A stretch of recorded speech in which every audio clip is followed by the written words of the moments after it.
राजीव एक निजी कंपनी में मैनेजर था। राजीव की अभी अभी शादी हुई थी। उसकी पत्नी का नाम दीवा था। राजीव का ट्रांसफ़र मुंबई हो गया था। कंपनी ने उसे रहने के लिए एक फ्लैट भी प्रोवाइड किया था जो 2 BHK का था। उस फ्लैट का नंबर 69 था।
तो वहाँ दीवा खड़ी थी।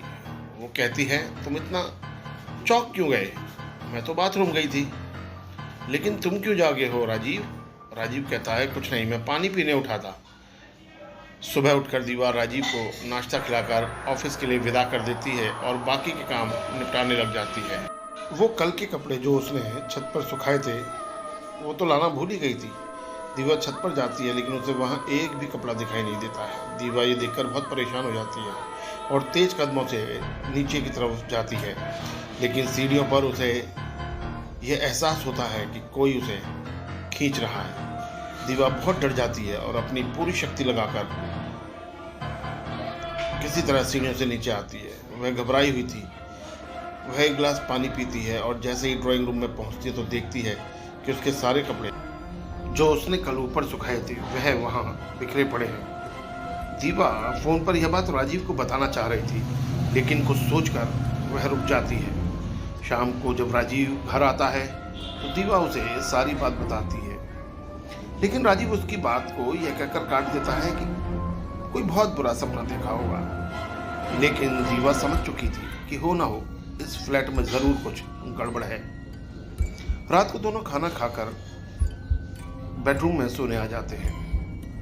आधी रात को अचानक दीवा जोर से चीखती है। उसकी चीख सुनकर राजीव घबरा कर उठता है तो उसे एक काला साया अंधेरे में नजर आता है जो दीवा को बेड के नीचे खींच कर ले गया था। राजीव टॉर्च चलाकर बेड के नीचे देखता है तो उसे दीवा मुंह के बल लेटी दिखाई देती है और उसके पीछे कोई साया बैठा होता है, लेकिन टॉर्च की रोशनी पड़ते ही वो साया गायब हो गया था। राजीव पसीने से तरबतर हो गया था। वो किसी तरह दीवा को वहां से बाहर निकालता है। अब दोनों बहुत डर गए थे। वह उस फ्लैट को खाली करने का फैसला कर चुके होते हैं और अगले ही दिन राजीव अपने मैनेजर से कहकर उस फ्लैट में अपना सामान निकलवा लेता है और वे दोनों कहीं दूसरी जगह रहने चले जाते हैं। लेकिन दीवा और राजीव आज भी उस घटना को याद कर सिहर जाते हैं।